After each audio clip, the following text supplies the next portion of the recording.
Yolan True, and welcome to another exciting day in our galaxy, and welcome to another Let's Play. And today it's Gorn time, as you can see from the position here with those nebulas. And I, once again, have skipped some things for far too long, and I urgently need both kinds of loot from the Gorn. And so first, I went here with the Gorn Eviscerator. With that warp range, I only can get to the level 65 system. And that's the point. I need Volatile Isomatter and I need Apex Isomatter. And the Eviscerator is collecting one of those better than the other. And so first I need to go with the Eviscerator. And then I need to go with my Borg Cube to a little bit higher systems. Because then I can collect loot a bit faster, but I need to get both kinds of loot, and that's something that's happening all day today. Since the mid-month patch, it's even worse with the crashing than it was before, as you've seen. And the bad thing is, when I have to do these grinds, now, fortunately, I only started to program the Kirshara, but the Kirshara programming immediately was deleted again, so it was not flying around while I was offline. The Dauntless, for example, would have kept flying. That's one of the positive things about the Dauntless, that once you engage this what is it, Seek and Destroy, it would continue flying even if the game crashes. But the Kirshara is immediately deleted when the game crashes, and that's what I really hate about it, especially about the amount of crashes. But as I said, it's not possible that just for one game, and I have more games here on that, which require a lot of power, so to speak, from that iPad. Only for the one game, STFC, I will not get another far more expensive iPad. I mean, this is not the latest iPad that came out, but the one before. So it's not an ancient one I'm using. And Scopely really has an issue with this iOS programming, I must say. At least Pet OS or whatever it's called. Because the crashes here are quite insane. That's why if I want to play properly something like Territory Takeovers, which we will have again next week, or if I want to do the search properly, I really have to switch to the desktop.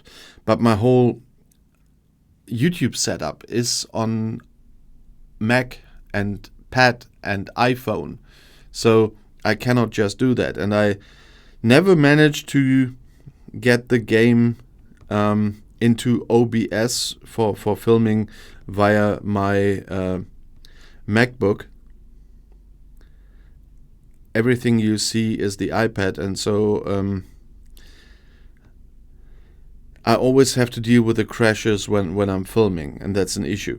And I don't want to play on the desktop all the time anyway. That's why, first of all, I am, despite everything that you can discuss at the moment with certain companies, I'm still an Apple guy because of the connection of the devices that I'm using, and it's working very well for everything I have to do work-wise, except the stability of this game. For everything else, this Apple setup is perfect for my work, except this one. But nevertheless, I'm living with that for quite some time now, and when I'm not filming, I have the iPad in my living room, for example, so I quickly can do something for 5 minutes and then put the iPad away again, and then when I have another few minutes time, I quickly do something else. And so it's far more practical than every time going to my studio to sit at the desktop and do it there. So I'm not planning to reshape everything here in my studio to go via desktop or whatever, because my desktop probably is too old to properly film on that one, because my desktop is really my bureaucracy machine, where I do stuff like just writing texts for my teleprompter for other channels, or writing the video descriptions or making the thumbnails for my videos. That's what I do on the desktop. That's why it's not a big gaming desktop. It's just a work desktop. And so I'm not so sure that would be far more stable if I would try to film the game via it. And I never managed to get the OBS thing running there properly. It was quite laggy and everything, so I tested that, if I could do that on that desktop, but that would also mean I wouldn't have to buy another desktop just for that game. So I'm neither buying another iPad, because that would be far too expensive for my wallet. The one that I would need to have it more stable if I listen to the comments of some viewers and the big iPads they have. So we all will have to live with what it is now. But nevertheless, that was just kind of the... In Germany, we would say that was the word on Sunday. That's an old thing we have on German public television, that on Saturday nights after certain shows or whatever, there's a pastor giving us the word for the Sunday. So a little, you might call it preaching, but it's just every Saturday night, and then that's why it became kind of a proverb, the word to Sunday, and that's when you're preaching about certain things. And just as a little explanation, it's always interesting when you work with people from many other countries, or have viewers from many other countries, that you see the differences. I myself used to live in the UK for a couple of years, so I've lived in the UK for a couple of years, and so that was very different to living in Germany, and it was very interesting. And I came back because I had a certain leading job offer that time here in Germany. That's why I came back. But I really had a good time in London, and it was really interesting to be in other countries. I was stationed in my time in the military as well in the Netherlands, and I really liked it there, and especially in the spare time going to the laser quest in Eindhoven, and I really had a fun time there as well. So it's really a nice thing to live and work in other countries as well, because you get so much more experience. You get to know so many different people, and it's a little bit the same if you are a content creator, especially with my different channels. I have German channels, as you know, where usually are people from Germany, from Austria, Switzerland, sometimes even from the Netherlands, because a lot of Dutch people do speak German as well. I'm not too far from the Dutch border where I live, so I can read Netherlands, by the way. I cannot properly speak Netherlands or even know all the words, but when I read it, it's similar to local German dialect here from my area, and there are a lot of similarities with the Dutch language, and that's why I really can read news articles and stuff in Dutch. Obviously, I cannot speak it, and I probably will not understand everything or too much people say when they talk. But if you read it, it's a really different story, and it's really funny that I can just read Dutch newspapers, even if I cannot speak the language or understand people speaking the language too much. But reading is so similar to that German dialect that, for example, my grandmother and my grandaunt were still speaking in this area, because they came from a big farm. It was on my mother's side, and yeah, it's sometimes really interesting. And my eviscerator is almost gone. And as you can see, by the way, I'm kind of quite happy that I also decided to do something against my bad conscience, that I only did the Let's Plays in the first place now for my German viewers because they asked for it, that I decided to do it for my English language viewers as well. But it's something very different for me too, and you see that some people would say start babbling here, but I really like that stuff to do something for the game and sometimes talk about some things that are completely different, just things where you can learn a little bit more about me. I mean, some of you are following me for years. Friend of mine is following here as well, but he knows me personally, so that's a different task. But I think when you support something, someone for a longer time, then why not learn a little bit more about that person? I mean, most of you I will never meet in real life, but we're kind of seeing us every day, and so I think it's just the proper thing to do, to tell you something more about the person that you are visiting every day. And the Let's Plays are just a place to do that. I know I, from time to time, drifted a little bit off on my explanation channels when something is happening, because there was no other place to do that. But now I can even be more focused on the main channel with the explanations and even the short explanation videos. And on the Let's Plays, I can drift off a little bit.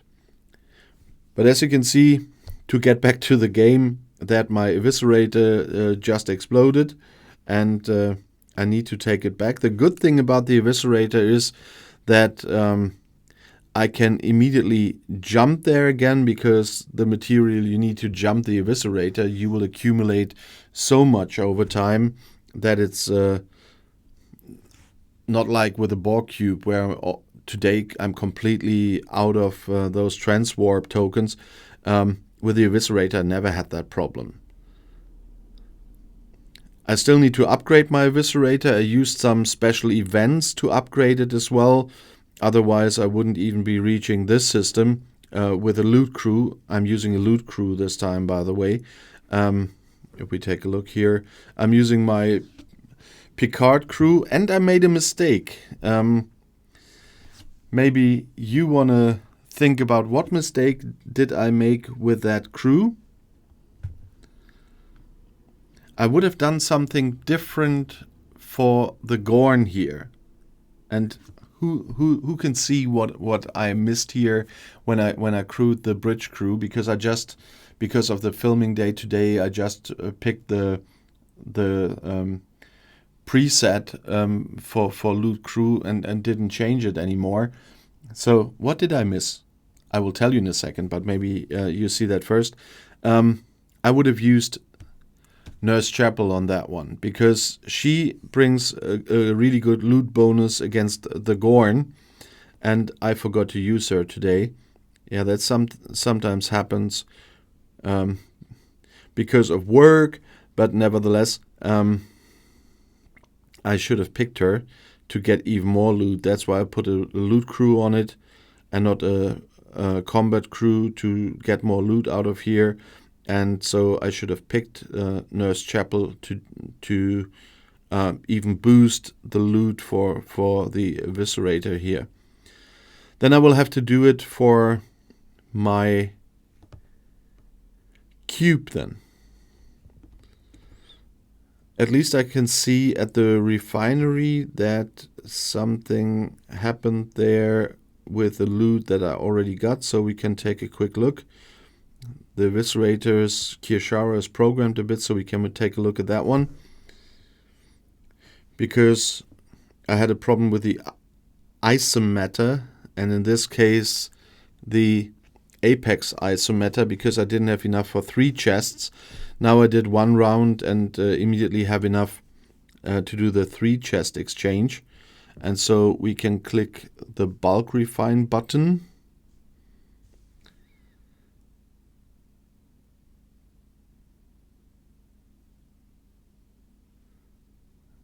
Belana. That's the problem with the bulk refine buttons. That should have been transporter patterns. But because we did that exchange, I can also bulk refine the Strange New World Officer exchange. And there I got transporter patterns, fortunately, because it was just the one exchange that it did. You see that I still have to upgrade Strange New Worlds officers. And the plasma, the volatile isomatter I have to collect with the Borg cube as well, I need for these exchanges here, especially because I need more speed ups. I still need more for some of the Voyager and the Enterprise E crew. That's why I have to collect this, so I can also do the exchange tomorrow. Especially speed ups are a thing. I told you already in another video that this week we also will have to go to the mirror universe together, because I urgently need speed ups. And the best source still is the mirror universe. It's not a source for me at the moment for faction reputation, because of the amounts of reputation I need for the next level. Another 8.5 trillion reputation for each faction. Yeah, that's a thing I'll think about when I get to Ops 71, I guess. And I hope until then I will have learned from our Ops 71 players if there's something much better at that place that you can do for reputation than what I can do right now. I just unlocked the Agony Chamber, and that even will not bring me the amounts of loot from level 70 hostiles in Romulus that I really need to gain now. So at the moment, I only go to the mirror universe for speed ups, which I urgently need to finally get my 3 Ops 68 or Shipyard 68 faction miners. So that will be quite a challenge as well. But as long as the game doesn't crash, by the way, I really do like the Kirshara. It takes a little bit more time, because if those ships are flying a bit, what I on the first look would say erratically, so the ship flies around a bit more, but you don't have to worry all the time. If there's no other players, that's quite easy. Some disappear, like the one you just saw, and this one will probably disappear as well, because what's wrong with the Kirshara again? Why can't I program that thing? Something is broken with the Kirshara. You see, it says 0 of 24. Oh, nothing is wrong with the Kirshara. I just picked the wrong ship. Yeah, sometimes there are occasions when it's not the game, but you always immediately suspect the game to be wrong. But I just mistakenly clicked on another ship, and so the Kirshara obviously couldn't be programmed anymore. But yeah, sometimes I do mess up myself, but in 99% of the cases it's far more probable than it's the game, and that's why you always have the suspicion, oh, what's wrong with the game now if something doesn't happen, and only on second sight you look if you've messed up something. But that happens if you mess up so often, like they did with this game, with the bugs and everything, that you don't suspect yourself to be the one. What would you call this in English? To be the perpetrator, or something like that. But that was in the second when I was trying to tell you that I really do like the Kirshara when it's working, because I just programmed a lot. Now I can let the Eviscerator fly around until it's destroyed with another 17 hostiles. I don't know how much it still can take. But as I said, it takes a little bit longer, but at the same time, once I programmed a lot of things into the Kirshara, I can just quickly check my emails on the phone or something when I'm normally playing, because I do have a limited playtime every day, And so the Kirshara gives me occasions to quickly program it, and then once again do something else for work or for all my voluntary work where I have to read loads of emails every day. And so the Kirshara gives me time to do both at the same time. So I have the Gorn Eviscerator running. I would now pick up the phone, check my emails, and then it would be a win-win situation, because I can get loot and at the same time take care of my emails.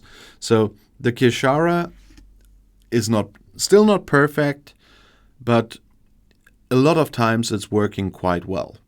I was complaining a lot about the Kirshara. I still do when the game crashes. All my programming is gone, as you've seen. But when it's working and the game doesn't crash, it's a big help. And so I'm happy that I got the Kirshara. At the time, I told you I'm not buying a lot of stuff in this game, only for videos. But at the time, I bought the Kirshara to test it for my viewers. And that was a good thing, because at the time when they introduced it, the Kirshara was a catastrophe. And I told everyone not to buy that thing. But nowadays, you can get it for free via the tournament store. And they improved it several times already, and let's say most of the time it's working quite well, as you can see here right now, without any as long as we don't get a crash here once again. It usually works fine. The freezing is not as frequent as it was before, and so that's fine. And so this will still carry me through the Gorn space here until the Eviscerator is destroyed.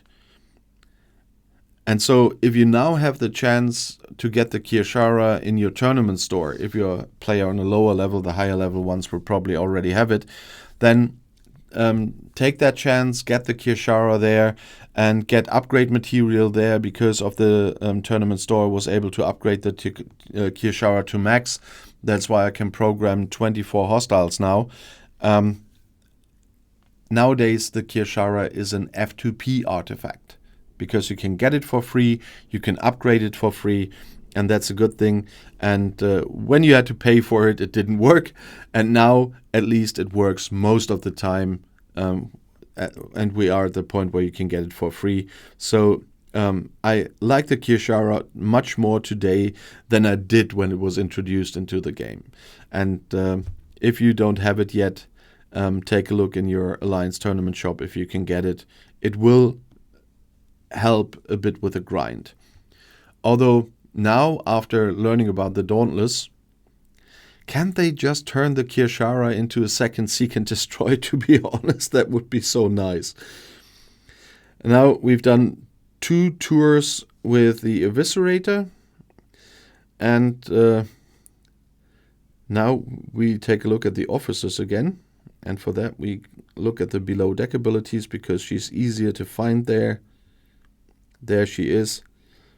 And I would have used Sister Chapel, because she brings, now on the level I have her, 200% bonus on the volatile isometer. That's why I would put her on the ship and swap to the Borg cube, and then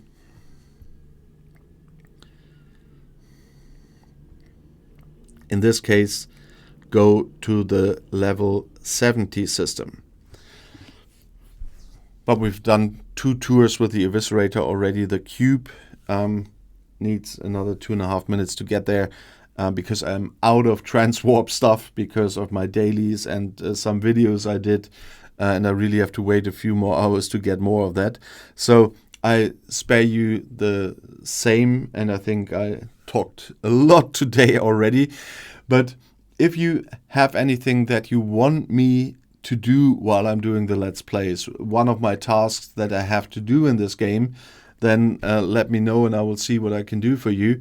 And if you want to see another video right now, the next one is right here in the end screen.